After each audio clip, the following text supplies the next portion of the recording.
Hello, everyone. Welcome to the Foul Play YouTube channel.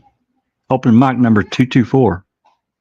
This is a little bit of uh, we're taking a little different route. We've covered this before, but this came up again in discussion on Discord. It's been in discussion off and on X for months now, but decided to take another look and, maybe talk about this unfiled disturbed earth search warrant for Kuss Rd.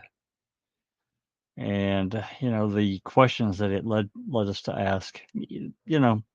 I guess the best thing to do is kind of start a little bit of history. Won't take but just a second.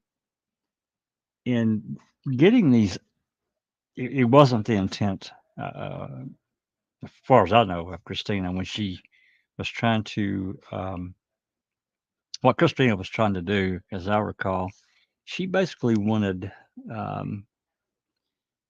like a baseline for how these law enforcement officers go about filling out a search warrant. You got two parts to the search warrant, and that's really what she was looking for. Basically, a blank form. Maybe with whatever they feel like that they need to add into a search warrant in order to be successful to get it. I'm not talking about padding and just adding things that are just insane. I'm just talking about what are they looking for, right? And if you look through, there's a lot of search warrants that got served throughout this, first I guess 6 months. There were many, and a lot of them are, I won't say identical, but they're really, really close. Oh, look at there. There's Cherie. Hey, Cherie. If you're talking, you're muted. Hello. There you are. How are you? I'm good. How are you? Good. Thanks for jumping in and joining us. We literally just got started. You're welcome. I can only stay for a little bit, but about 6:45 I have to leave. Okay. I'm joining for now. Absolutely. Thanks for coming. You're welcome. You do what you need to do. That'll work out. Anyway, the first time that she made this request, maybe even the second, but I know the first time she requested that they denied whatever. I don't remember the reasons. We've had these for a couple of years now. So anyway, she reworded a bit and pressed on, and a short time later, she ends up with I don't know, a dozen of these draft warrants,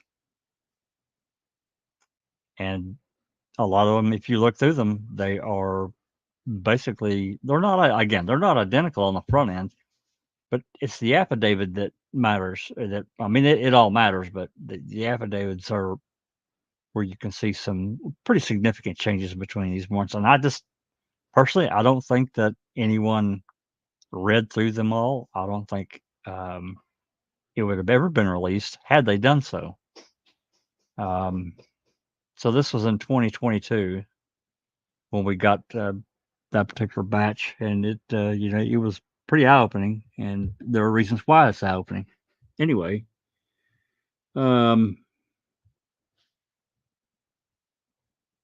so it looks like we have a pretty good our normal cast of characters that has joined us. I got to do a couple things here on the side before we get rolling here. You guys can't see this, but I can on my end. Nothing secret.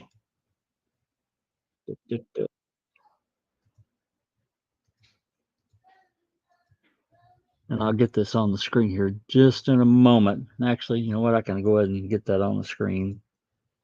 That's the beginning part of the top part of the search warrant, or this draft warrant, I should say.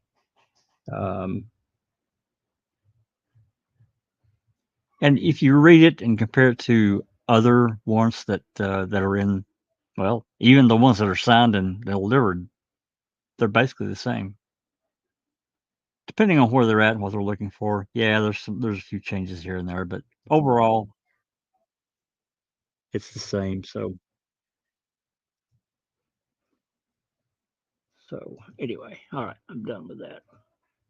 Let me get this pulled up here and we can start going through a little bit.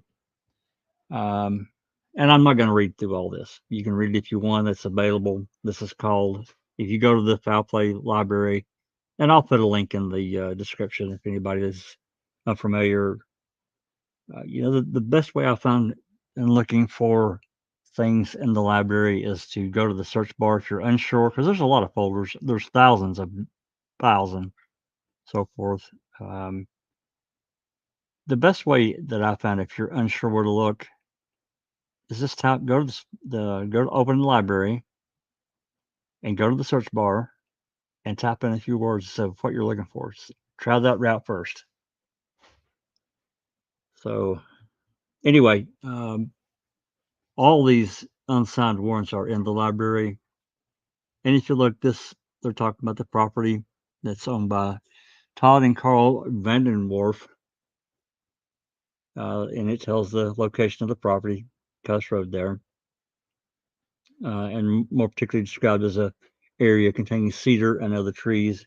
And it gives the precise coordinates and so forth. And then it goes on, certain things concealed, certain things to wit, women's clothing, including not limited to blue jeans, white button-down shirt, the body of Teresa Marie Halbach, property belonging to Teresa Halbach, not limited to.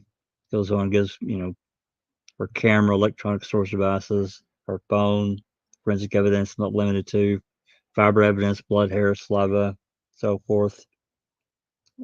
Instrumentalities capable of taking a human life, including but not limited to, and it gives weapons and so forth. So again, you can go through. This is a pretty standard thing that has been listed many times, depending on what they're looking for.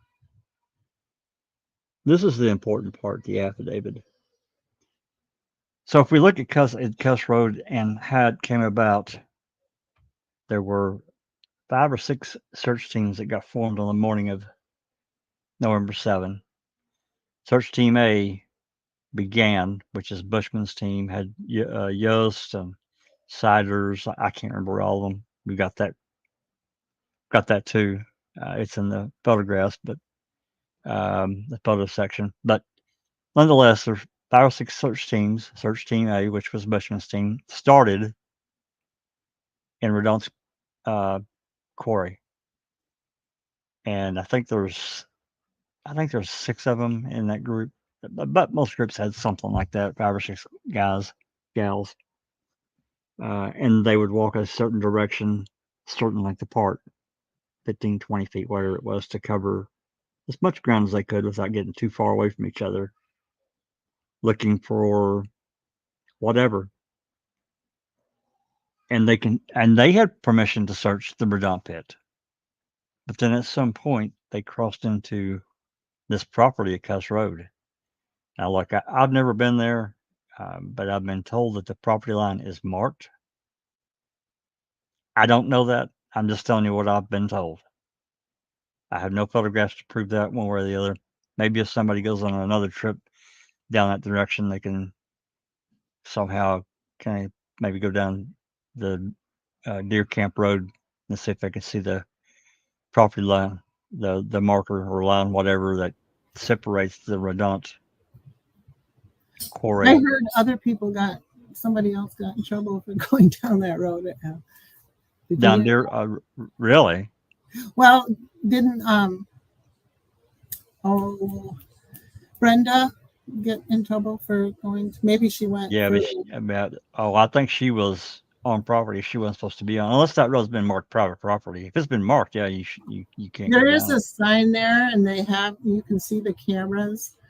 I don't know how far you would dare venture down there. Like, okay, can I go this far? Yeah, if it's marked private property or private road, then no, you can't go down it. But if it's not marked, then I would say that somebody might yell at you. But as far as I really don't. That police report somewhere that she was somewhere she wasn't supposed to be. as I remember. Is it in the library? I don't know. I can't say for sure that it is, but I'm not sure. It's been a long time since I've looked at it, so maybe I'll see if I can find it. If it's not there, I've probably got it somewhere. Anyway, this is how that search started, and then when they ultimately ended up they crossed to an area where there was something odd. They could tell that the earth had been dug up or whatever. We have no on-ground up-close photos, although photos were taken. They won't let me have them. Apparently, they won't let anyone have them. And I don't really understand that either. That's a whole different subject that we're going to touch on. We're not going to be here all night talking about this, but so they noticed this area. Bushman calls in. We've got the radio call, and he says that basically the detectives down at Kuss Rd found some items that need to be looked at. There's a 10-second pause or whatever, 8-second. He comes back on. Might want to bring some shovels. Now I'm paraphrasing. That's not the exact wording, but that's close enough. You get the point.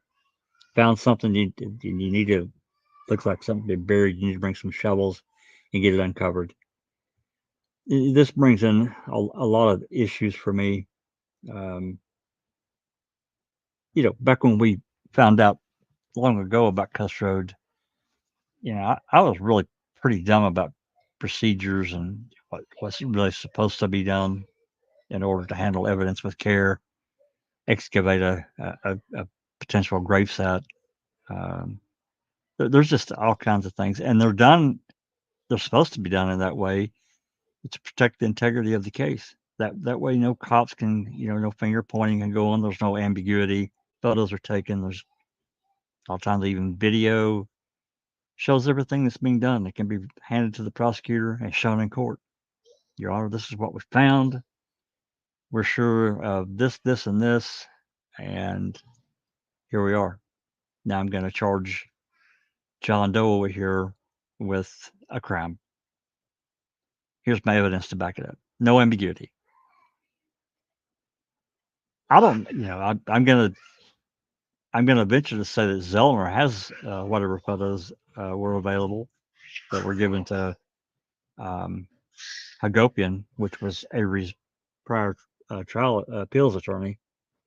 I don't know what all Hagopian had. I truly don't know. I can't say for sure she has all the photographs, all the recordings. I just don't know. Certainly she's got more than we do, but nonetheless, these photos that were taken on the ground at Kuss Rd have been requested multiple times by multiple different people, and it's always denied. One of the excuses is, well, what can you describe what's in these photographs? Well, no, unless I see the photograph, I can't describe it to you. I just know photos were taken, and that's a non-reply. That's a non-answer. If I've never seen the photograph, how can I describe it to you? I can give you a general idea, but it's just crazy. It is. Oh, yeah. Well, I mean, I've had a variety of comments given to me.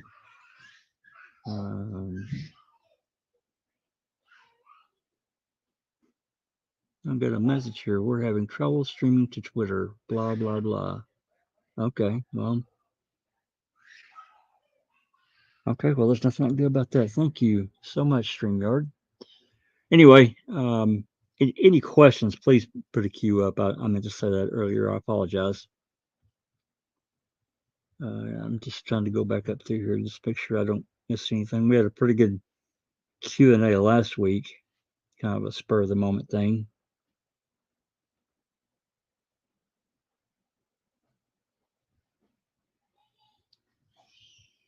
Three Raz 4 says last Monday. Who saw her on Monday, Jack? Well, as far as I know, that was in the phone call that Karen made to CASO. Scott Blodorn said he saw her Monday. But that's not what his statement was. He said Sunday. You take that for what it's worth.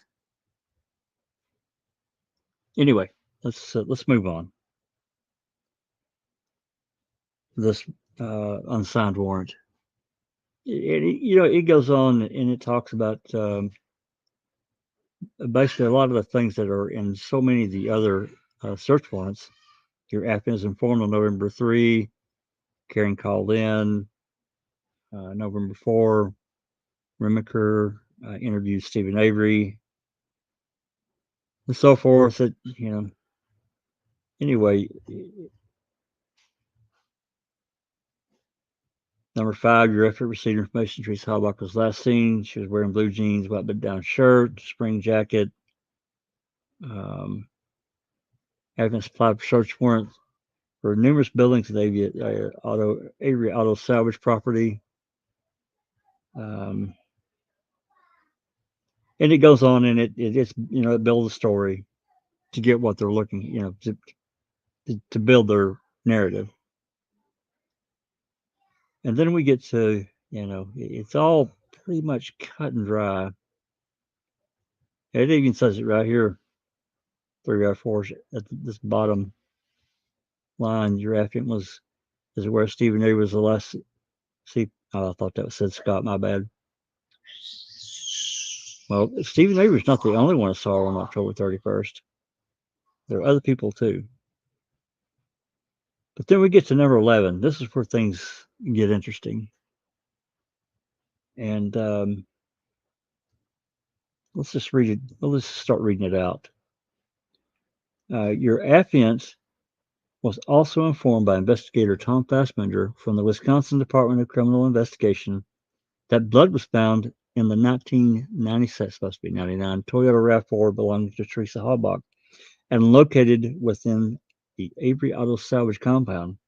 Steve Harrington of the state of Wisconsin Crime Laboratory in Madison stated that technicians had located presumptive blood in the rear cargo portion of the vehicle and also in the front of the vehicle in the ignition area.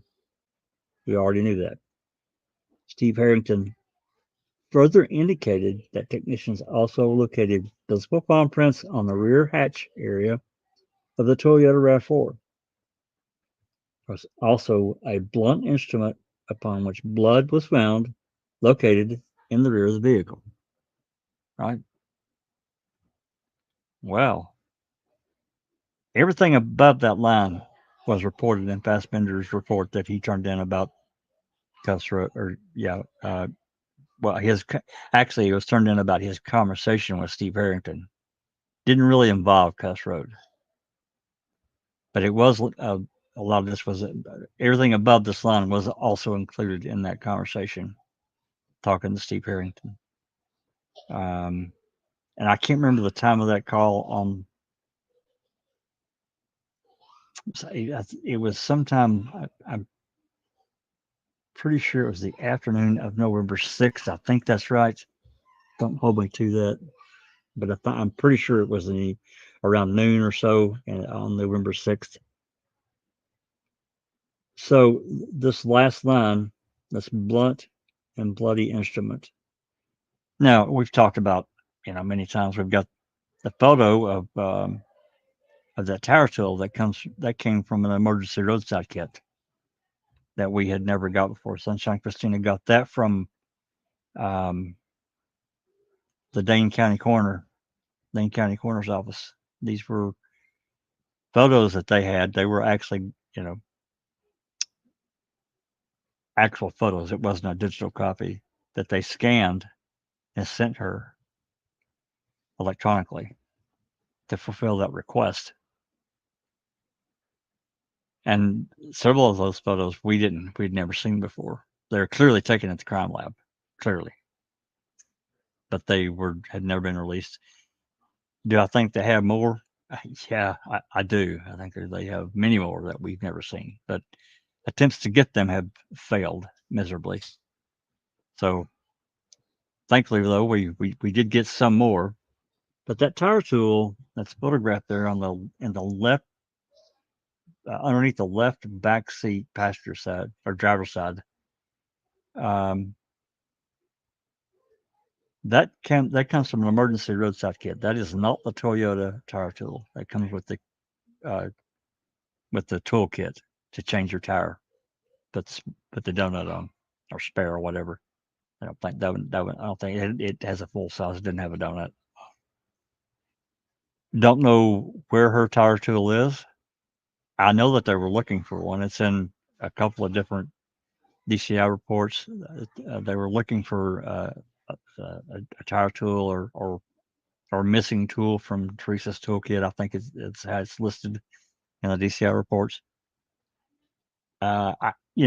We also know that Tom Pierce said that he had bought Teresa an emergency roadside kit. Now it's not in the RAV, so we can make all kinds of stuff out of that. Did she take the tire tool out, this lug wrench, and just throw it underneath the back seat so she'd have one in case she had got a flat?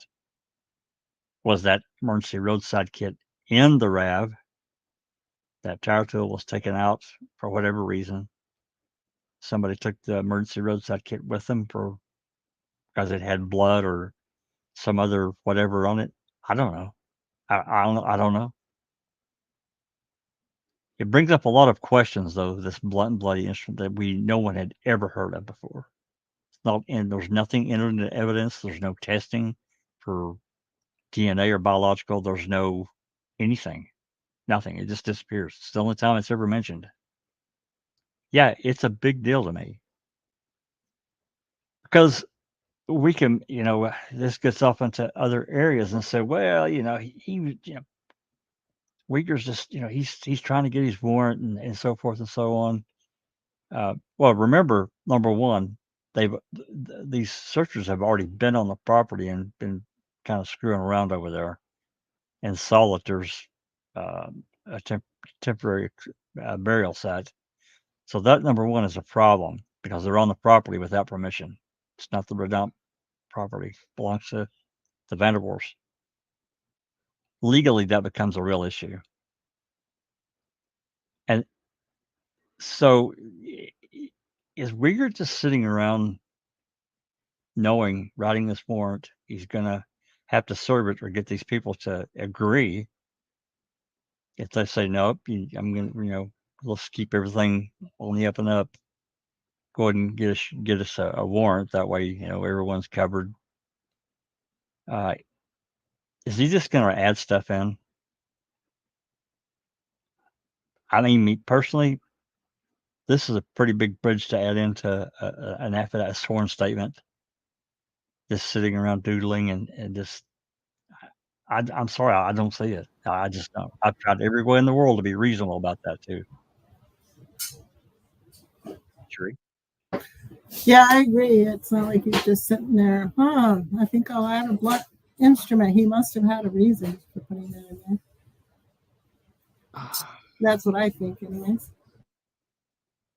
Yeah, I mean, I just, when we first saw it, I was blown away. I was like, wait, what? What bloody instrument at the back of the RAV? I never heard anything like that. Where the hell did that come from? So, anyway, a lot of those questions got really thrown up back a couple of years ago, especially on Reddit and some on Twitter, but it was more Reddit. And I saw pretty much every excuse under the sun why this would be here, why that would be in this unsigned warrant, and then up, finally up into the course of well, it's not signed, it don't mean anything. Legally, no, it probably doesn't. Not now. But if if we look, you look a little deeper into the this whole scenario, I know that they were looking for the property owners and they found them, and they agreed to sign a written consent, so their warrant wasn't served. They didn't always do that, though. I can tell you that. There were other situations. I won't say every situation, but there were many other situations where written consent was granted and a warrant was served anyway. I'm just telling you. So I don't know why in this one it wasn't, but it wasn't.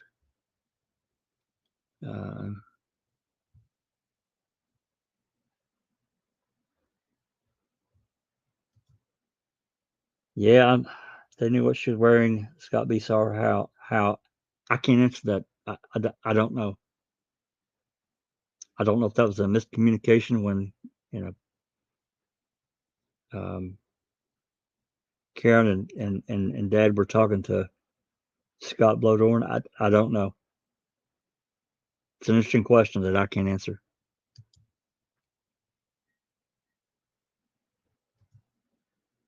That's right. As life it was reported, she was seen by clients she visited on Monday. That's correct.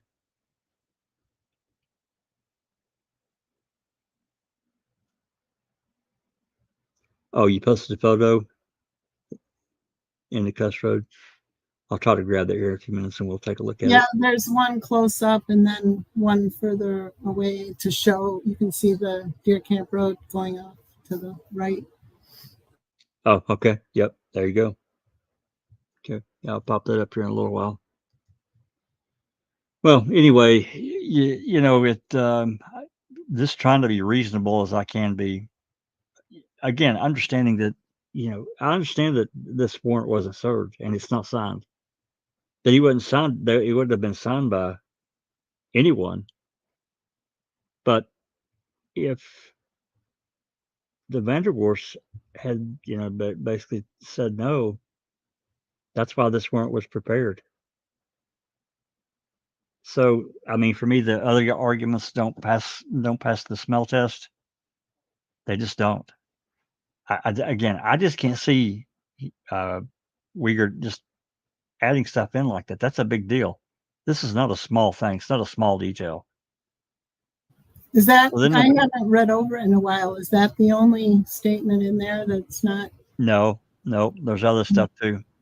No, Okay. there's more. It's actually 11 from number 11 in the affidavit, basically to the end.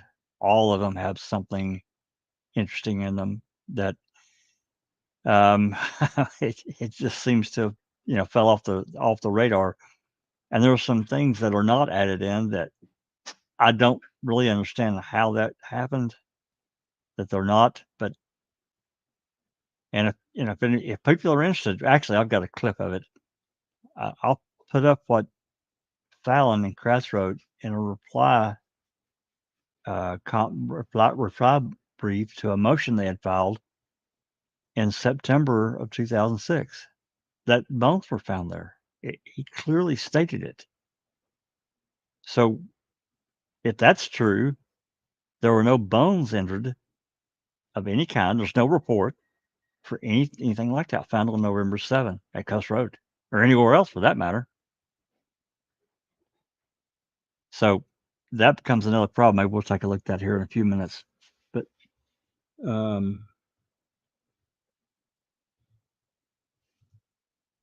Ryan sees her in a cowgirl suit. I remember hearing that, but I can't remember. I can't remember when that was, but it was around that time frame. I do know that. So anyway, let's move on. We can revisit this if we need to. I don't know what more I can say about it.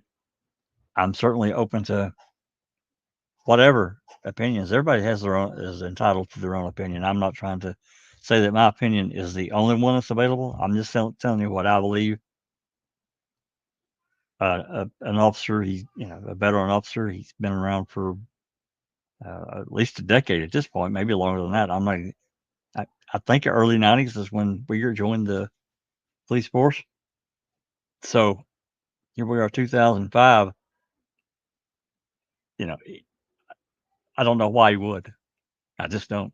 Anyway, let's move on. And if we need to come back to this, I'm okay with that. Number 12, your affiant is informed that a grid search was performed by volunteers in an attempt to locate Teresa Hawlock and evidence pertaining to her disappearance. Volunteer searcher Mike Bushman, MTSO reserve officer, was left out. Maybe it's later, I don't know. Was assigned as leader of Team A, working north and northeast from a conveyor belt in a gravel pit area immediately southwest of Avery's Auto Salvage. Searchers were spaced 20 feet apart and contained a group of 12. There was more than I thought. A volunteer searcher in the group informed Bushman that he observed a disturbed area of Earth. The disturbed area was located on the Todd and Carrie Vanderwerf property located on Kuss Road in the town of Gibson, County of Manitowoc, state of Wisconsin. Okay, there was 12 in there. I didn't remember that. Okay, well, that's fine. Number 13, your affiant is informed that dog handler Julie Kramer from the Great Lakes Canine Unit from Canine utilized a cadaver dog in the search. Kramer utilized a trained cadaver dog near the area of disturbed earth located by Bushman. The trained cadaver dog hit on the area of disturbed earth, indicating that a body or blood had been present in that area. Now, this is also corroborated by Julie Kramer's report. Now, we don't really hear any. I mean, I don't know if we would necessarily hear radio traffic. I'm a little surprised we didn't, but we don't really hear much of any radio traffic talking about the dogs and handlers. Now, she brought Brutus over there, and Brutus was 100% on everything that he had on. 100%. This is a good dog, a really good cadaver or HRD dog, or HRD. When you say cadaver, you're expecting to find a body. When you say HRD, they're basically looking for biological decay. The dog hit, indicating exactly what Wiegert wrote in number 13. Right? So I'm sure that raised more than a few eyebrows. Kind of makes you wonder why they didn't take Brutus back over to the Avery and say, hey, let's go over here to this burn pit, see if you hit there. Anyway, so that occurred and it's corroborated. Number 14, your affiant is informed that investigator Dettering identified the area of disturbed earth as having coordinates, and it gives that, which is located property, it gives that too. Number 15, your affiant is informed that Sarah Fausk of the Kaukauna Police Department, accompanied by her canine unit, Loof, assisted in the search. Loof is a scent-trained bloodhound who has proven to be reliable in the past. Loof was provided with the scent of Teresa Hallbuck near the residence of Stephen Avery.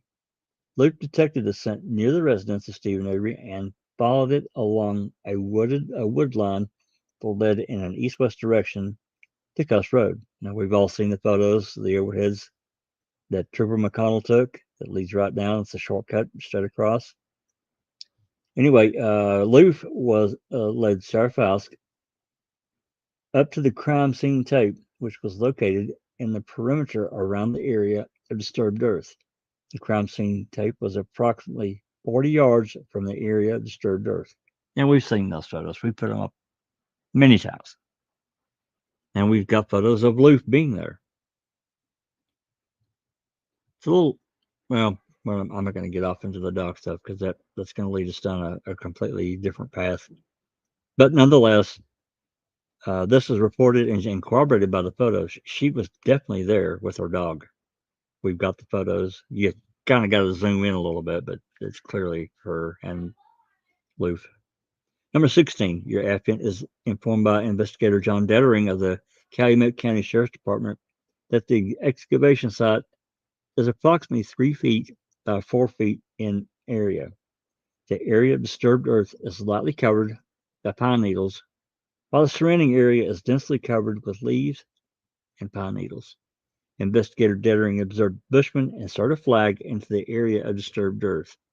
The flag went in with a little resistance. Investigator Dettering then observed Bushman insert a flag into the area adjacent to the disturbed earth and noticed that it went in with substantially greater resistance. Investigator Dettering also located a piece of nylon rope wedged between a log and a tree approximately 20 yards south of the disturbed earth area, of disturbed earth. Investigator Dettering noted that there was a small section of white plastic sheet material protruding from the ground at the area of disturbed earth. Investigator Dettering noted that there is a trail running in a north-south direction near the area of disturbed earth. On the trail, Investigator Dettering located a piece of blue tarp approximately 3 inches by 3 inch square. The affiant believes that, based upon his training and experience, the section of blue tarp and the piece of white plastic sheeting would be consistent with material commonly associated with covering and concealing buried objects. Well, that's not really what Dettering put in his report. It's really not. I mean, his CASO report, he basically said there's nothing here, nothing to see, nothing. It's not connected to this investigation. I mean, they stayed there all day, but or damn near all day. Bushman call was at 10, roughly 10:30, and they started sending people over there almost immediately as soon as he called in. And then within a short amount of time, there were several, and I think in one of the photos, I think I counted 21 or 22 different personnel, best I could tell. I mean, people get off under the trees, you can't really see them. So they moved quite a few people from other tasks that they were doing. Searches at Avery salvage yard or wherever else. They got pulled out. They brought in their, they call it an ambulance, but it's a utility truck. It's a converted ambulance to get the lights and the generators. Those are also visible in the photos. So I don't really know the exact time. We don't know the exact time because Trooper McConnell had a correction to his report that the camera time was incorrect. So I don't remember the exact time, but nonetheless, sometime that afternoon, the lights and the generator were dropped off. There was also a fire truck called over, and an ambulance was called over. The crime lab showed up. Best I can tell, they didn't really do anything for whatever reason. I don't know why they didn't. This is the kind of thing that is something that they really should be doing. There's a crime lab. If there's evidence there, she really have called them and said, "Hey, we need you over here, like pronto. Got an area that looks like a clandestine burial site. We need you to take a look, see what you can find." So there was an ambulance there, but it wasn't being used as an ambulance. Is that what you're saying? Because I've always heard there was one there, but I didn't know that it wasn't actually. There was an ambulance called to the scene, and that's in addition to their utility ambulance that they haul different things in. Yeah, definitely. And it just could have been from a precautionary thing. We don't really know because there's really not much else reported other than it being caught, than an ambulance being requested. But talking about these pieces of blue tarp, white sheeting, this white plastic sheeting, this is not really discussed anywhere else. Not that I can remember. Not tested, as far as I know. Would they have found anything? I don't really know. I can't comment about that. It's not tested, but it should have been property tagged and tested. If it's nothing, it's nothing. You're done. I mean, it's just one more thing. I know there were a lot of pieces of different things to be concerned about, but if you got a clandestine burial site, that we'll look at something else here in a few minutes, that there's bones have been found. You might have a problem. You might have something you want to look at here.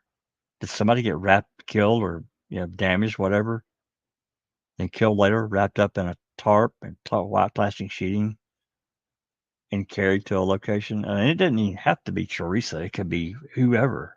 right? I, I just, it's a little dumbfounding to me that this wasn't, again, we have what looks to be what he's describing as evidence that wasn't turned in.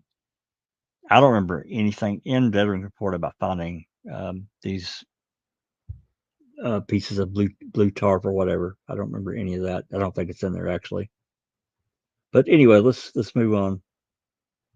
And this is the last one of his of this affidavit.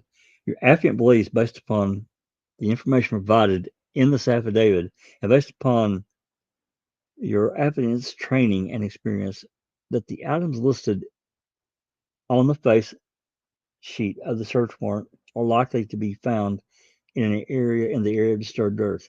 Your affiant states that there is a probable cause to believe that Teresa Halbach has been the victim of a crime, including but not limited to homicide, assault, false imprisonment.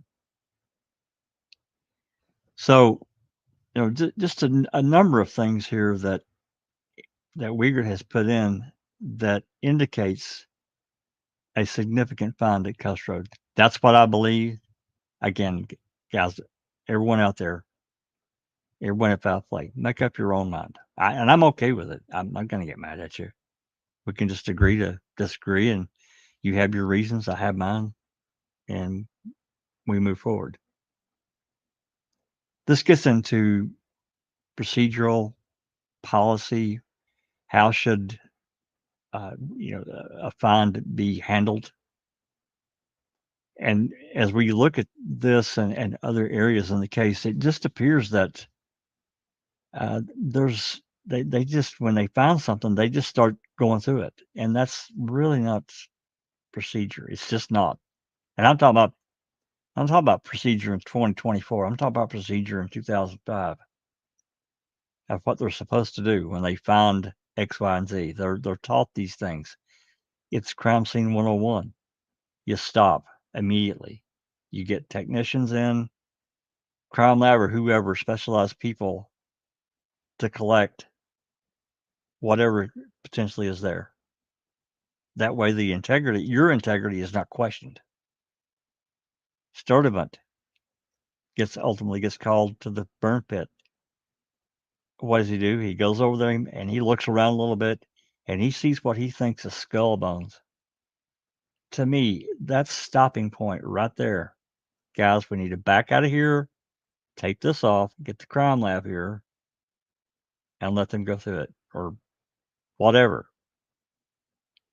But at minimum, the crime lab, it's got to be basically the site is supposed to be frozen, and so the crime lab people come and do their thing.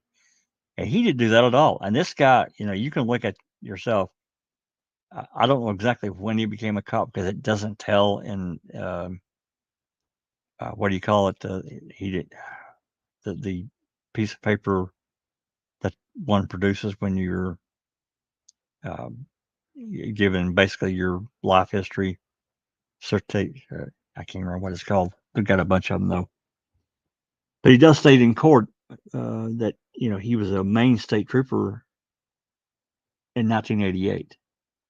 So you don't just become a state trooper. There's things before that, but it didn't really get into that. So from at least, yeah, I think it could have been 86. No, I think it's 88. But nonetheless, now 2005. Now he's pushing 20 years being a cop, and it could be 20 years because it doesn't go before 1988. So I don't really know, and I didn't go digging around trying to find him prior to that. But nonetheless, many years being a cop, many years. He had to know when he goes messing around that burn pit, you stop. You don't go get a rake from somebody else's house, and go back and start yanking stuff out. He knows better. He had to know better. If he didn't know better, being a special agent for the state of Wisconsin, then they got a much bigger problem. Nonetheless, it didn't really appear that happened here either. It didn't happen later on November 9th when Sipple called in. He says they found 2 5-gallon buckets full of human bones. Where are they? Where's the photographs? Did you photograph any of these before you picked them up, put them in your bucket? What are the circumstances on what you found? But where are they? Weren't they submitted to confirm that they were human? You said they were human. I'm gonna just assume, I know that word, that the DCI agent, there could have been 2 agents with him. It's unclear. Said, "Hey, man, that's human. I can tell for sure." And that's why he said it to Captain Rush when he called in. I don't know. I suspect that's what happened. Or maybe Sipple has just been around long enough. He knew this looks human. This is human. Came from a person. And he didn't freeze that scene, that area, and call, say, boss, we got to get people in here. We got a real problem. Going to take this area off. I need some crime scene people in here right now. Didn't happen at all. He just goes and starts picking stuff up. It's a pattern with what I see happen in this case. Is that how Wisconsin handles other cases? I can't tell you that. I don't know. I doubt it. I seriously doubt it. Because you open yourself up big time to mishandling of evidence, right? That's what it does to me. And it's a huge reason why I question. If there's a minor mistake, there's going to be mistakes made in a complicated case. I get it, and I understand it. I think everyone understands it at this point. I used to kind of rage about it like years ago. Like every I's got to be dotted and every T's got to be crossed. But I've relaxed that. I've taken a more reasonable approach and removed that aspect and say, okay, you know what? These people are human. They had a lot of shit on their plate. They had a lot to do. I backed away from that. That's not what we're talking about here at all. Do I see something nefarious going on? I can't say that because it doesn't appear that it's nefarious. I don't hear about, guys, we got to go to the, uh, meeting so we can make our plan to, nail this guy. Don't hear any of that at all. I'm not saying it's nefarious. I'm just saying because of how they handled this stuff, Kuss Rd included, that it leaves themselves really open. We've clearly got missing something, actually several things missing. Don't know where they're at. Just disappeared. Gone. This creates problems for me for overall what happened. And I can't answer it. I can only add this to the pile of things that that force me to not let it go. Reasons that I can't get around.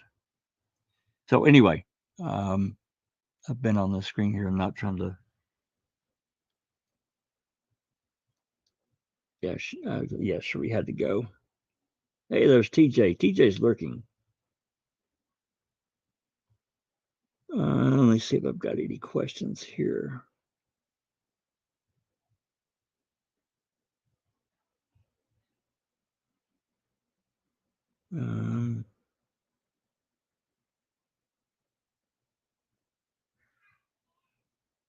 I see some conversations turned into about Blaine.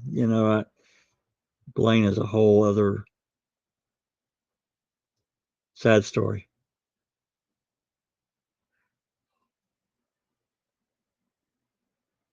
But I'm not going to get off into talking about Blaine. This is really about this unsigned or unfiled warrant.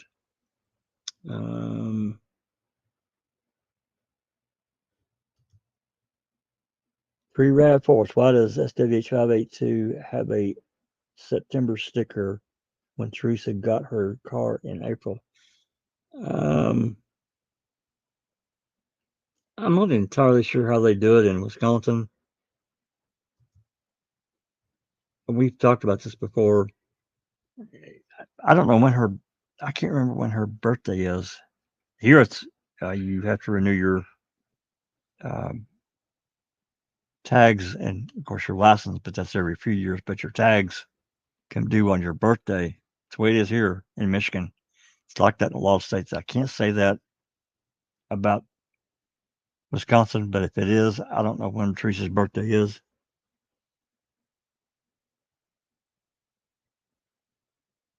Yeah, on your car's paid partially up to birthday. And her other vehicle, she had. I don't know if Teresa had another vehicle that she very well could have transferred plates off of, and probably did. And especially if it had time left on it. So why, why pay for another tag if you've got time left on the other tag? It's not very much to transfer a tag.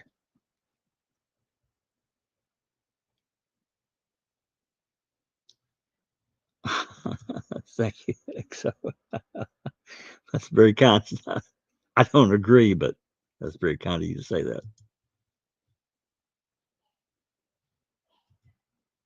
March March is Teresa's birthday. Thank you, nonstop. Okay, well, I don't know why. I'd have to look at that, and I don't know that I could really answer that 3F4s. I really don't.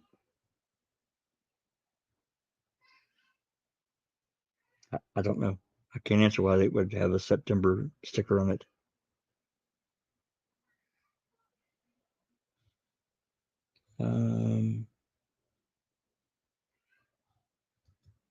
He says they make you buy a new tag in Oklahoma when you buy a new car with proof of insurance. Wow. Well, that's kind of sucky. It's kind of a rip-off because, if you're, you should be able to transfer your tag from one car to another. That's a simple paperwork thing. That's crazy.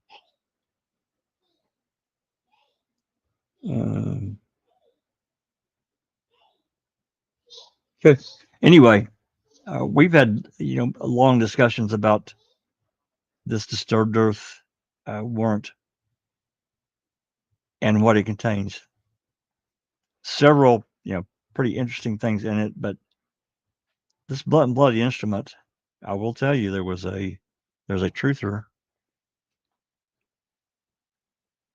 Hold on just a second. I apologize. I need to mute for just 1 second.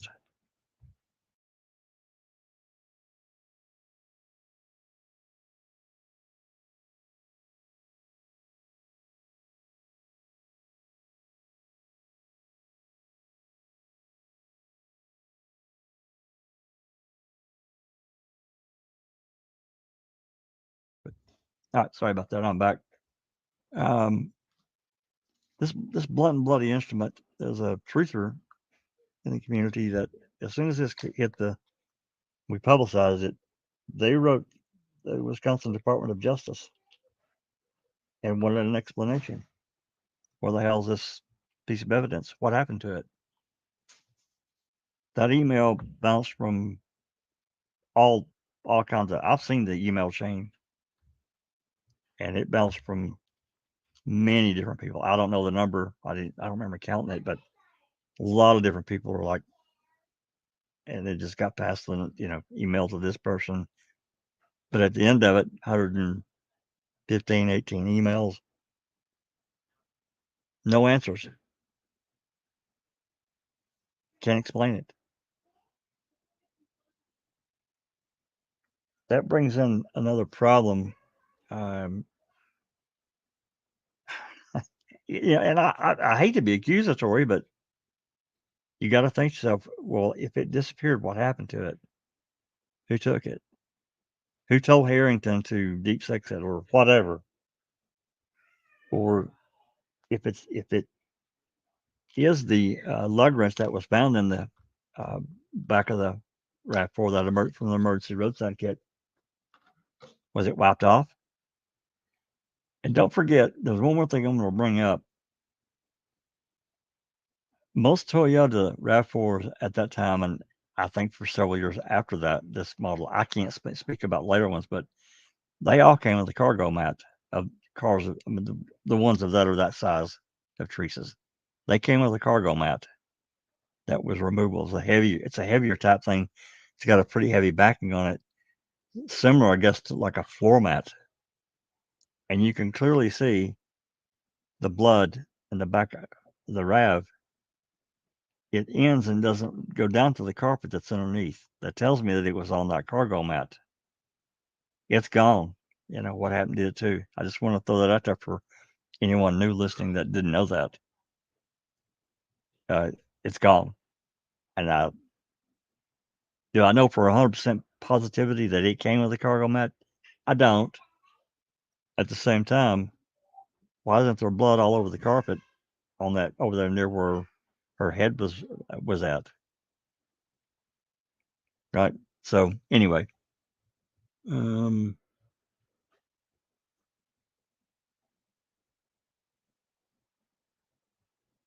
okay. I'm not seeing any questions there. Okay, I'm gonna unless there's if there's a question, I'm not gonna. Well, I'm gonna close this out for now because I want to show something else.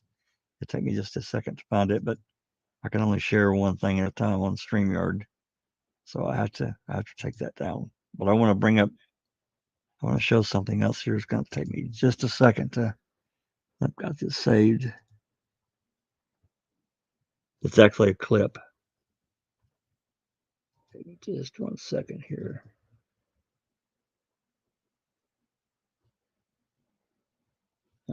Yeah, there it is right there.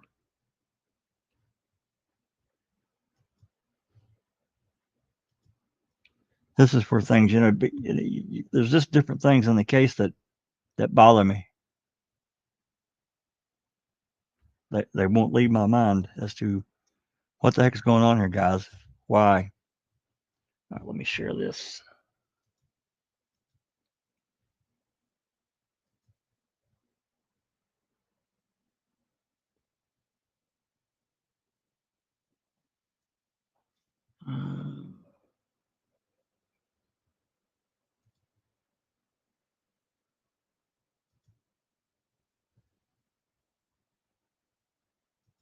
Okay.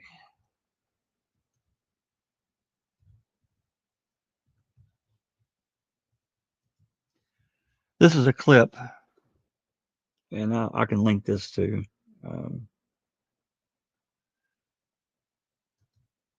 Here we go. I can link this too. Why is that open twice? Oh, I can close that one. Okay. Yeah, this is a clip of a reply, like I said, that Kratz and Fallon wrote in response to viewing this string, and it's talking about what he's talking about here is the resources that were used, and that's what I mean by resources. I'm talking about officers basically in the case throughout the investigation, and Fallon or Kratz and Fallon are trying to go through and explain, it's unreasonable to expect. I'm going to start up at number 5 because this is where it's contained at. To expect that law enforcement officers complete their search within 1 or 2 days, given the fact that resources were strained and that every time something was discovered off-site, personnel were assigned to investigate. For example, Special Agent Fassbender described finding a clandestine burial site located away from the Avery salvage yard. Additionally, a discovery at Marbell Caves Park of a woman's pants and lotion caused the reallocation of resources to that location, where we know Colburn went there. Additionally, a cell phone was found in a ditch, which disappeared, as well as some possible human bones elsewhere. I can only assume he's talking about whatever Sipple found, whichever quarry that they were at, which is unclear to me. It's unclear. I don't know if he was at Redonce. I don't know if he was at Nichols Materials. I don't know if he was at the Manitowoc County gravel pit. And then he says these were in addition to the ones found at the clandestine burial site. In addition, he doesn't mince any words here. So he's saying that they found bones at Kuss Rd. There is no other clandestine burial site anywhere in this case that I'm aware of. Now, if somebody can show me something that I've missed, I'm glad to look at it. But nowhere else that I've ever read, and I won't say I've read every scrap word of every piece of paper, but I've read most of it. I can tell you that. So what the hell is he talking about here? What happened to these bones? It creates a problem for me.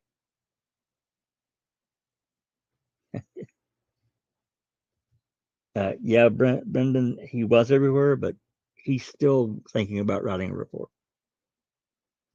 Okay.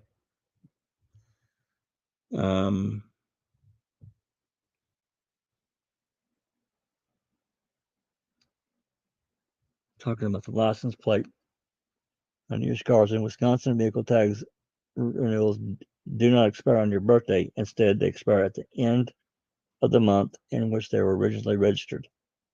There you go. That's why it's got a September tag on it then. Because she got that car. I believe she bought that RAV in August or early September the year before. I'm almost positive.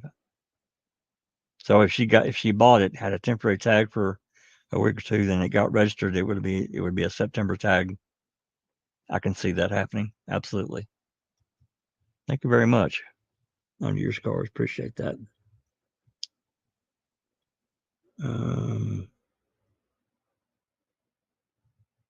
See if there's any other. Oh, wrong one. That's right, TJ Anderson. That's exactly what it says. This is like I said, this is a reply brief debuting a string in September of 2006. It was filed. It was actually Tim Tedious that found this. He was reading through, I don't know what he was looking for specifically, but he found this. Gosh, it's been several months back, sometime last year, maybe even. And I think it was sometime it may have been in 2023 or early 2023, late 2022 that he found this. I was blown away because I know I've read it before. I just never connected it. It just didn't stick. First time I read it, it just didn't stick. It's a great find. Why would Fallon say this if he hadn't had a report? And again, what happened to these bones? I don't care if they were animal bones. You enter them into evidence, you get them tested. Write a quick report. These bones were tested. They were discovered to be non-human, animal, whatever. Done and gone.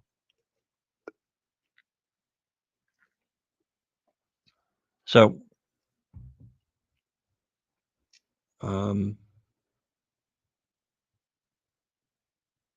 question from Passive Bear. He rang at the dispatch and asked Joyce if a body had been found. I can't remember his name. That was it was a journalist. I'm almost 90%. Yeah, I'm sure it was.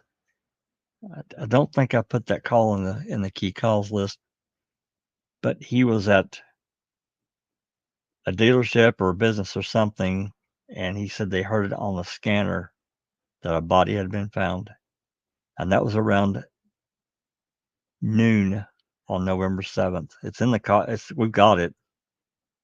I just never tagged it as a key call. And I can't remember who he called. I can't remember if that's CASO or MTSO. For some reason I'm thinking it's MTSO that made it was called into MTSO, and he talked to Lieutenant Syme, maybe. I can't remember, but nonetheless, he made this call, and whoever he talked to is like, no, I haven't heard anything. But I can't remember his name, Passive Bear. I can't remember the guy's name.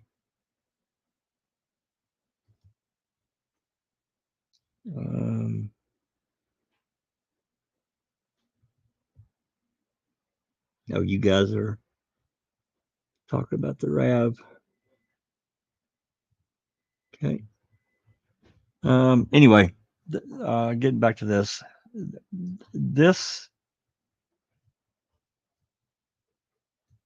When you have an AAG saying these were in addition to the ones found at the Kuss burial site. That's a hell of a thing to say. Where are they?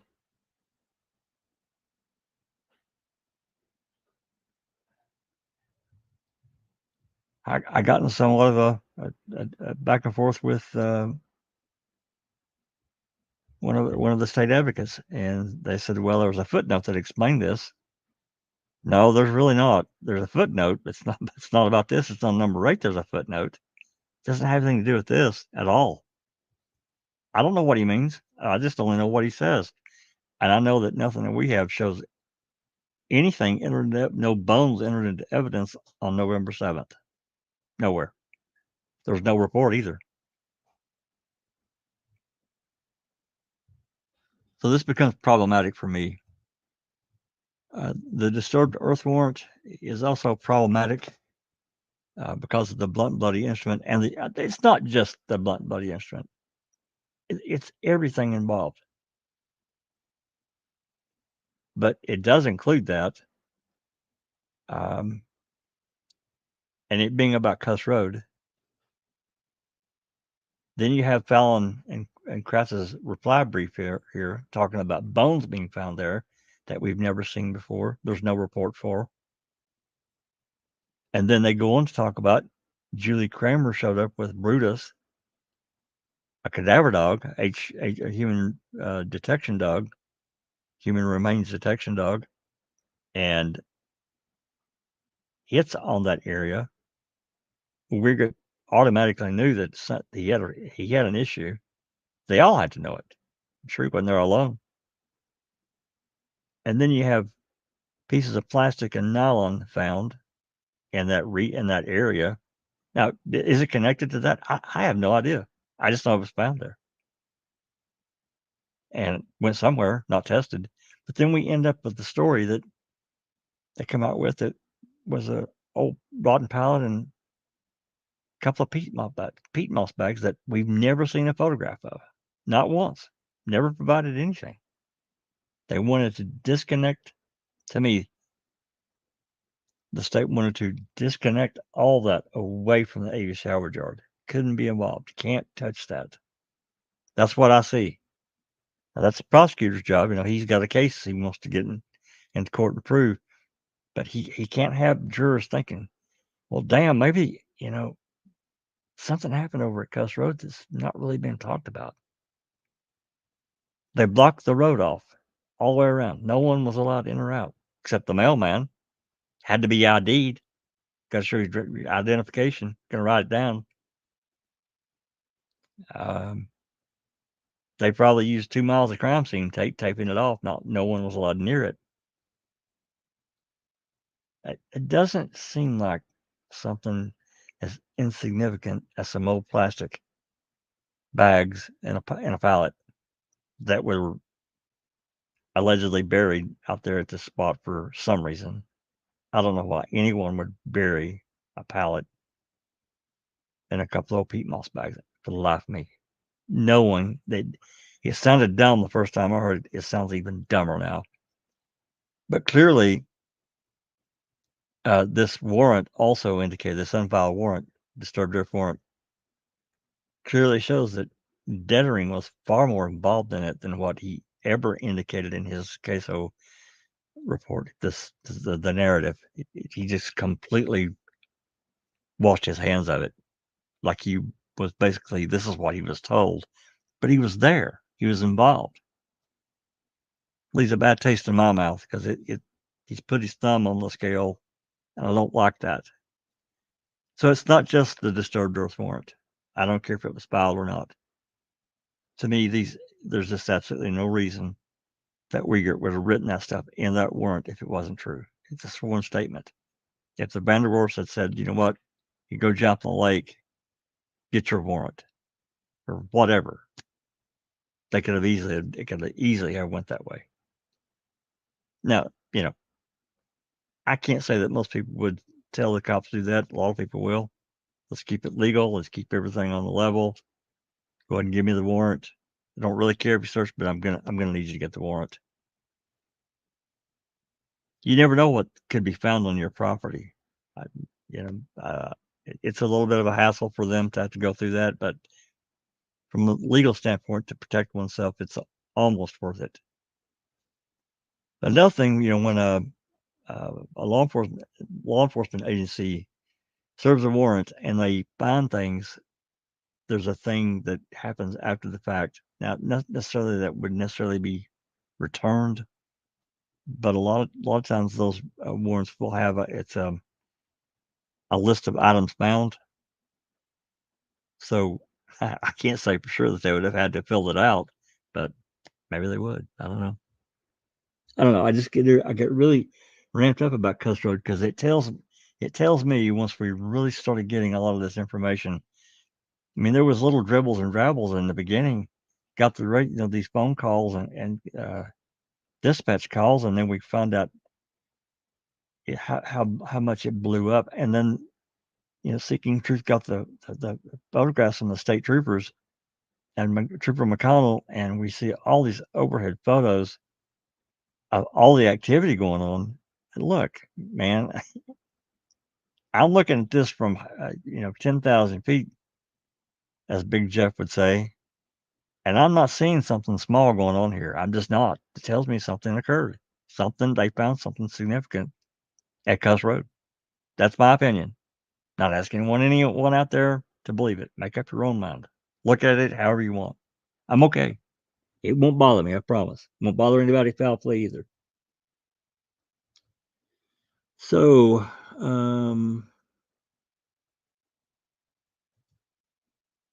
well, I don't know, Brendan. I don't know if it wasn't maybe just a temporary kind of thing. I don't know. Um, yeah, I agree. There was no body burned in the Avery pit. No. Mm-mm. Time, fuel, privacy.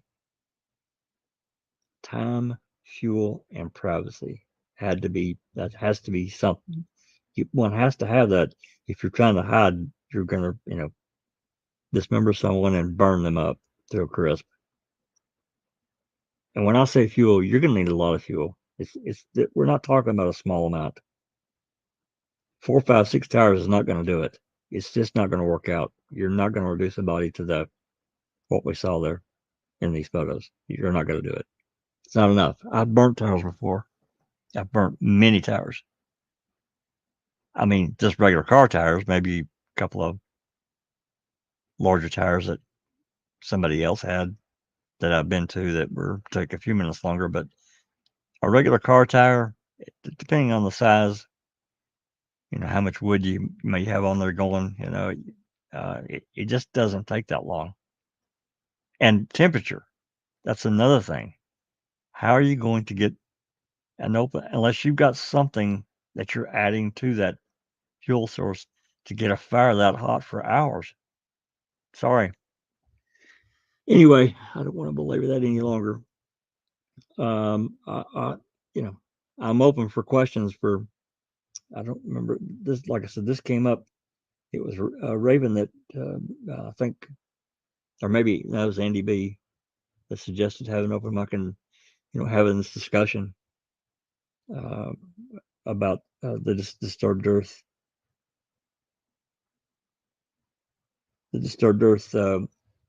unfiled warrant. I'm actually going to pull up. Let's see. Yeah, I'll pull this one up. I'll share it. This is one of the photos that Sherry was talking about. Give me just a second here to pop this other one off the screen. That was that. And I can share this other one. Yeah.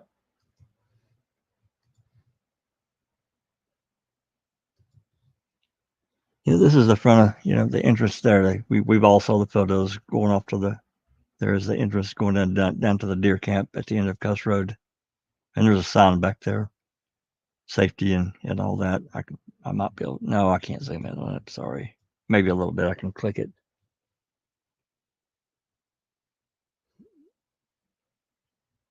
I think right there's the sign that we're looking for. No trespassing. So they don't want anyone in there, right? that tells you to stay out. So fair enough. There may be a way from the other side of it to be able to see if somebody goes, back to that region, see if there's a property line marker that is not too much overgrown. I mean, we're talking almost 20 years later now, so it's hard to say what's there now. I've just been told that that there's a property line marker going from the Redont over to this other property. Can't prove that. So anyway, pop this off screen. That's enough of that. So if there's any questions, like this is kind of an unplanned thing. I really wasn't going to do anything tonight, but and I'm glad to discuss whatever with anyone. I mean, we're talking about things we've talked about, but new people come along. Even our guilty friends, there's some that want to talk about. They're interested in what else was there, and I get that end of it. I mean, I don't completely get it, but because I guess if my side won, I probably wouldn't have nearly as many questions, or I wouldn't question as much. But I understand it because it's unexplained. It's hard, and it would be hard for me to completely commit to anything without knowing some answers, right? I guess that's what it is for me. I would need answers to sell me, to say, okay, all right, I believe you. We're good. Trying to find a good ending screen for us here. Yeah, that's pretty good right there. So if you got any questions here, get them to me. Otherwise, we're gonna call this one a good one and get on out of here. Let me get this on screen here.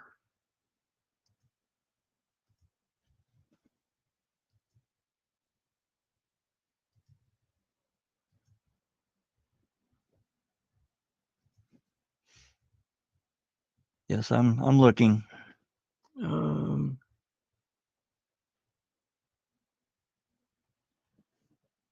me get this on screen for you under your scars. Why is there nothing more on the?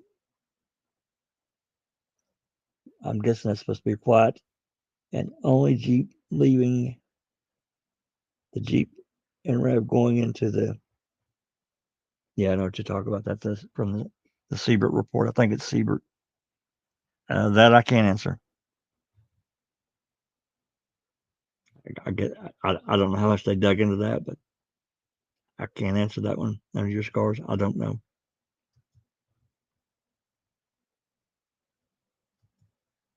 TJ Anderson, there's a road that leads to where the rat was found. If you look at the tree line on Google Earth.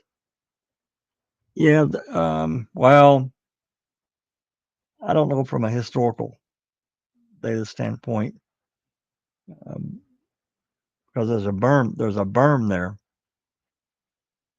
and I don't think it would have. I think it would have left significant tracks if they would have somebody would have tried to come up that berm to get that rav where it was found.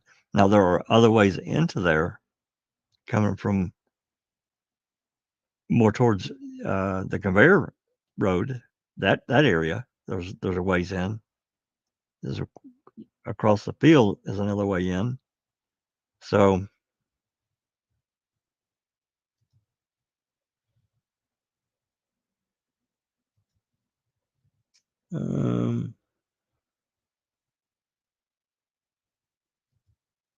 Mr. President, my means Kuss was just a place to stash the burned dark green rav after the original bungle crime scene. Okay.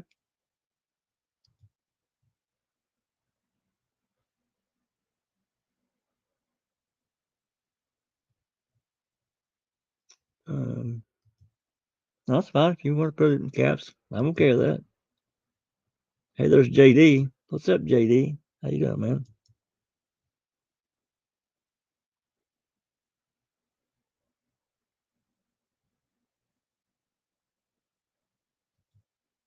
Oh, you're saying at least at the spot at Kuss Rd. Yeah, if you go to, like, if you're pulling up to Avery's and you go to the right over to that field, that's different now. But back then, if you go to the right just a little ways, you cross the fence line. There's an area there. It's a trail. You just turn left, and it goes straight down to the Kuss Rd cul-de-sac. Absolutely. Not quite. No, it's nowhere near my bedtime. My voice is cracking like the way it is, but it's really cracking now. I'm not sick or anything. Maybe because I've been running my mouth a lot.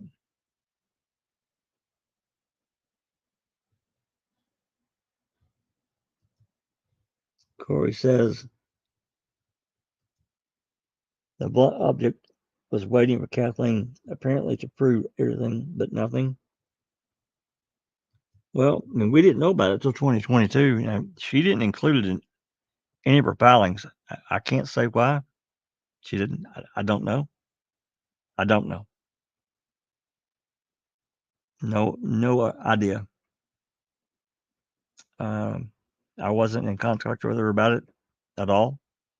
I know she was made aware of it immediately, but um, I just don't know if it was something that she didn't feel like that she could um, do anything with.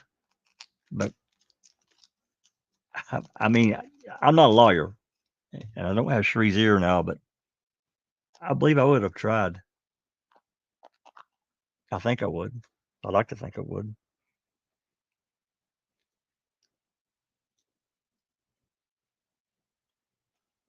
I don't know what she could have found out, but I think she could have certainly, um,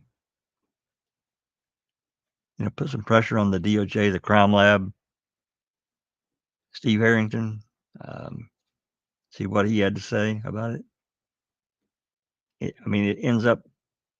I mean, this had to have been fed to Fassbender in that phone call. That Fassbender had. They weren't at the crime lab, which is another problem for me. No police presence at that crime lab.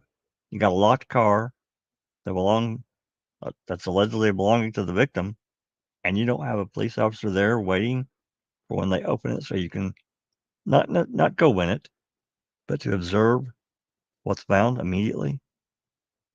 What? Why not? I mean, I wouldn't send a rookie cop, but I would certainly send someone that somebody that's observant from your department, right? I would. That becomes a kind of another issue for me.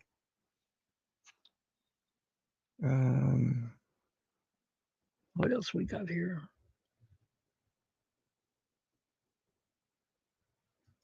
Oh well, yeah, sure. I mean, we all became really interested in that rap. I don't disagree. Pass it bear. What time did law enforcement start to dig a 4x3 at the disturbed earth? Uh, we don't really know an exact time because they didn't really write any reports. We can only estimate. And if memory serves, the Vanderwerfs, I got their consent. I think they signed that consent. I can't remember if it was 1:30 or 2:30. I know that they were looking for them because I'm sure questions were asked. We don't hear it talked about on phone calls or anything, but I'm sure the questions were immediately asked, did you have permission to search this property? Well, we did it through dawn, and then looks like we've crossed the property line back here somewhere. So immediately they knew they had a problem. So they started, and they had to find out who owned the property, and then they had to run them down. But I think it was, let's just say around 2 or 2:30, they got permission, but they already had people there raring to go. So I think either way they were prepared. Vandergrift don't sign it, then we signs the warrant, presents it to the judge to get his warrant, and would imagine, given all the other warrants that were signed, that there's no reason this one wouldn't be signed too. That's just the way I look at it. I don't know of any warrants that were denied.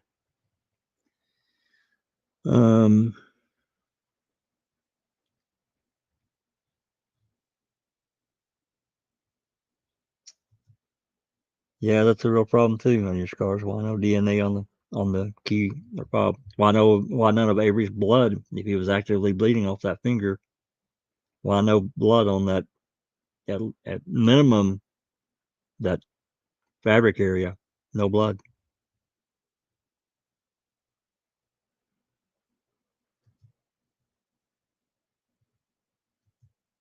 Magic bleach. TJ. That's funny. Um,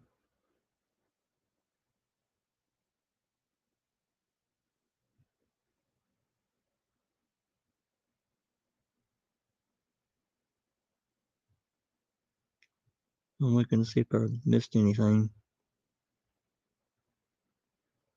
I've been rambling on for almost an hour and a half now, and I hate to talk. I hate to talk people into the ground, but I don't like doing that.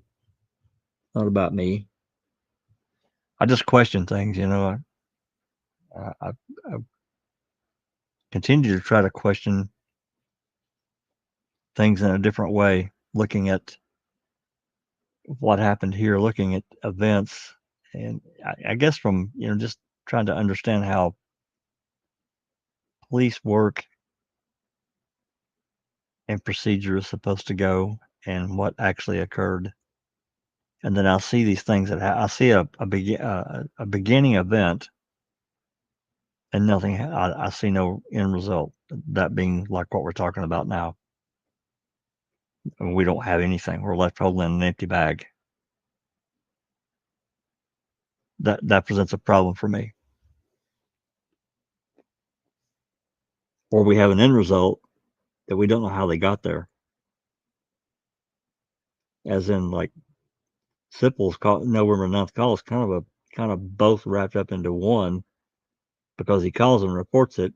Well, actually, there's a radio. I'm pretty sure there's a radio transmission that at about 30 minutes before he called Captain Rush, that he says that they are going into look at some items that were found earlier. And then he calls at 2:12, 30 minutes later, and says they found all this stuff, all these bones. TJ's got a question. What's the state's status of Stevens' case now? Well, we're waiting on the Court of Appeals. In their hands. We are here at October, and my guesstimation was no sooner than the end of the late fall, maybe early winter by the end of the year. But I suspected this could go into next year before we hear anything from the Court of Appeals. That's what we're waiting on, though, TJ.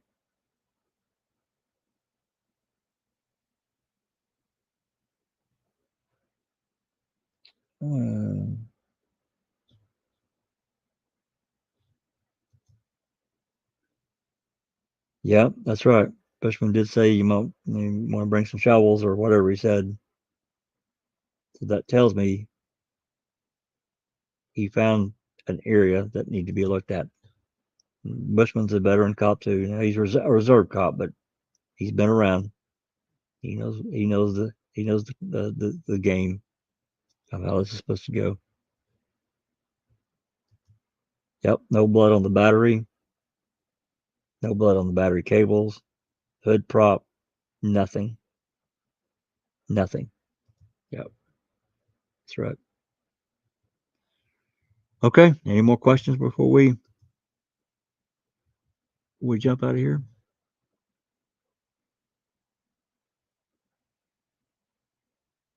Well, I hope that we had a really long discussion when we found this out back in 2022. There were a bunch of us on talking about, there's so many questions asked, kind of like I presented tonight. And since then, you're your thinking kind of changes as you go through time, and you take another look, and then you tie it in with all the other supporting things around this disturbed Earth find and what Wiegert observed.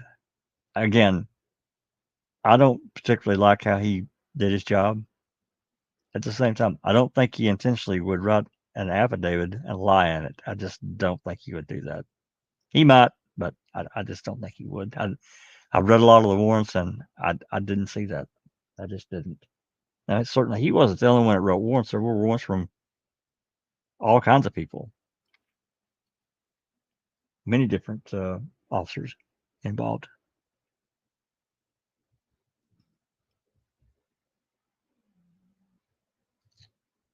Oh, sorry, that's the wrong one. Yeah, TJ, I will link the specific reply brief that Fallon and Kratz wrote. I'll put it in the description so you can read it, the whole thing as it is. And if you want the actual motion that Beauty and String filed, I can find that too. But the reply brief is for the meat set, and him admitting that they found bones there. It's a real problem. Maybe that'll be my next question for Mr. Kratz on Twixter. If he has any reply for that. Well, my last question, he didn't reply to it at all. Actually, I think the last two he hasn't replied at all. But I'm still going to ask the question. That way, it's out there. Can't say, well, you never asked me, so I can't reply. I haven't seen much of him lately on Twitter, so maybe he's kind of withdrawing himself out of it. I don't know. I haven't looked at his profile. I'm not sure what he's doing. Yeah, anytime. Anyway, I hope this kind of clears up. Kind of what I'm thinking. I don't really want to speak too much for anybody else, but I think I can say pretty for sure that Doc feels the same way. Susan asked a great question. Why didn't they just move the crime scene to Kuss Rd? That Stephen moved all this stuff there, and I can't answer that. I look at all the supporting things. I don't look at just this unfiled warrant. I look at everything that's tied to the unfiled warrant. This motion, the phone, the calls, radio transmissions by Bushman. I just look at all of it, and I have major questions about what was really found at Kuss Rd, blocking the road, strung up crime scene tape all over the place. No one was allowed in there. And if you look at the overhead photos that McConnell took, there's at most two of them back there at a time. Now, I think it in the reports now they talk about that there was, I think, three back there at one time, but I don't think we have any photos showing that. And I can't get the ground photos that were taken on site. Can't get them. So that becomes another real, what the hell, man? What's the problem? If the case is rock solid, like I keep hearing people say, then what's the issue? It's done. Okay. Well, give us case enthusiast people that are really looking for, because what was presented at trial wasn't really what happened. What other alternative thing could have happened that you can convince me that Stephen and Brendan did this? And I don't think it's there. I just don't. Oh, wait. Got another question before we go. From 3 RAV4s. Why would someone deliberately give false testimony about how the RAV was moved when it's not physically possible? Yeah, well, that's another great question. I'm sure you're talking about Erdl.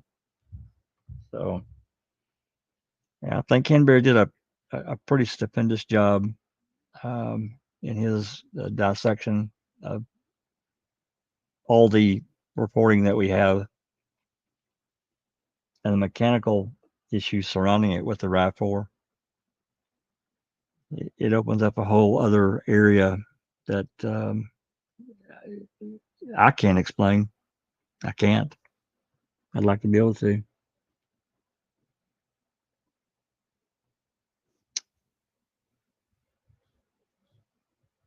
Well, that brings it the Pound of God's call to dispatch is another oddity. Is another real oddity for me. Put right through to the sheriff, a citizen calling in, and that just didn't happen. We listened to the calls. It didn't happen. Anyway, all right, I'm going to get us out of here. We've been here an hour and almost 40 minutes. Appreciate everybody coming along and going through this one more time quickly.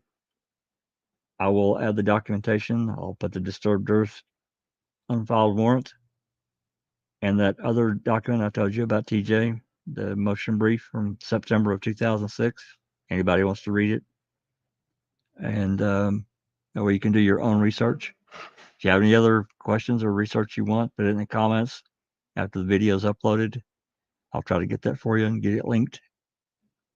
Ask questions. Form your own opinions. We always try to say that. Not trying to convince anybody of anything. This is just what I see. Still can't get documentation. It's a real burr in my ass. And they can do it, because they know that, the thing that I'll say this before we jump out. The thing with open records request, they haven't, though I'm talking specifically about what I've requested. They haven't denied any, the ones that I've been talking about. They just won't fulfill it. And I've asked them twice, if you're going to deny my request, just say so and tell me why. I'm okay. Just let me know why. That way I know where I'm at. Haven't got that. Haven't got that at all. So without the denial, I can't file a potential mandamus. And a mandamus is an appeal through their process. So I can't even do that. So the only thing I can do is wait. Well, I can just say, just walk away and say, okay, fine, whatever. Or I can continue to wait, which I'm really kind of past that point. Or I can hire a lawyer to try to force the issue. I don't really want to do that. I'm not interested in making any money off of this case at all. But we're well past the point of I can't even say ridiculous. It's just dumb. It's just dumb. So anyway, I'm going to wrap it up. Thank you all again for coming along. Some great questions, and we're going to finish up the key calls playlist tomorrow. It shouldn't take us too long, depending on how many questions or comments, whatever we get. There's not that many left. It'll be at the same time, 5 o'clock Central. So hope to see you there. That said, I'm going to tell you all, this has been a Foul Play production, and I'm hungry.